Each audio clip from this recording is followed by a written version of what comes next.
भारतीय पौराणिक कथाओं में अनेक अद्भुत और रहस्यमय विद्याओं का उल्लेख मिलता है, जिनमें से एक है सुमतिति विद्या। इस विशेष विद्या को आमतौर पर लक्ष्मण रेखा के नाम से जाना जाता है, जो अपने आप में एक अनूठा और विशेष प्रकार का ज्ञान है। इस विद्या का प्रारंभिक शिक्षण महर्षि वशिष्ठ ने अपने प्रिय शिष्य लक्ष्मण को गुरुकुल में दिया था।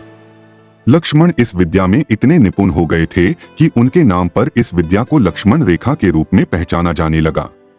इस विद्या के बारे में अन्य महान ऋषियों जैसे कि महर्षि दधीचि और महर्षि शांडिल्य भी जानते थे।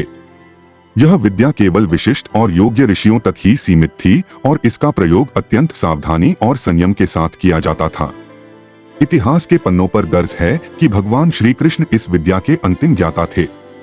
उन्होंने महाभारत के कुरुक्षेत्र युद्ध में इस विद्या का प्रयोग किया था, ताकि युद्ध में प्रयोग किए जाने वाले विनाशकारी अस्त्र शस्त्रों की शक्ति युद्ध क्षेत्र से बाहर न फैल सके।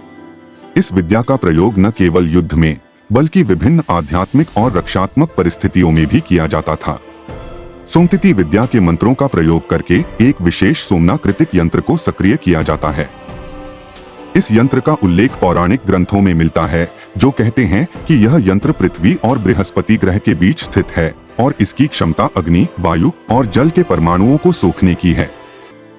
इस यंत्र को सक्रिय करने पर लेजर बीम जैसी शक्तिशाली किरणें उत्पन्न होती हैं, जो पृथ्वी पर किसी भी स्थान पर एक सुरक्षित दायरा बना सकती हैं। ये किरणें न केवल एक शारीरिक बाधा बनाती हैं, बल्कि एक आध्यात्मिक सुरक्षा कवच का भी काम करती हैं। अगर कोई व्यक्ति या शक्ति इस दायरे में जबरदस्ती प्रवेश करने की कोशिश करती है, तो उसे अग्नि, विद्युत और हवा का ऐसा झटका लगता है कि वह व्यक्ति या शक्ति राख बनकर उड़ जाती है। इस विद्या के मंत्रों को सिद्ध करने की प्रक्रिया अत्यंत कठिन और जटिल है और केवल उच्चतम योग्यता और साधना वाले ऋषि ही इसे सिद्ध कर सकते हैं। महर्षि श्रृंगी के अनुसार सुमतिति विद्या का मंत्र सोमम ब्रही वृत्तं रत स्वाहा वेतु संभव ब्रहे वाचम प्रवाणम अग्नम ब्रहे रेत अवस्थि है, जिसका सही उच्चारण और सिद्धि अत्यंत महत्वपूर्ण है। लक्ष्मण ने इसी विद्या का प्रयोग करके सीता माता की रक्षा के लिए एक अदृश्य रेखा खींची थी, जिसे कोई भी शत्रु पार नहीं कर सकता था। यह विद्या केवल एक भौतिक सुरक्षा उपाय नहीं थी, बल्कि एक आध्यात्मिक सुरक्षा कवच भी थी, जो नकारात्मक ऊर्जाओं और शत्रुओं से रक्षा करती थी।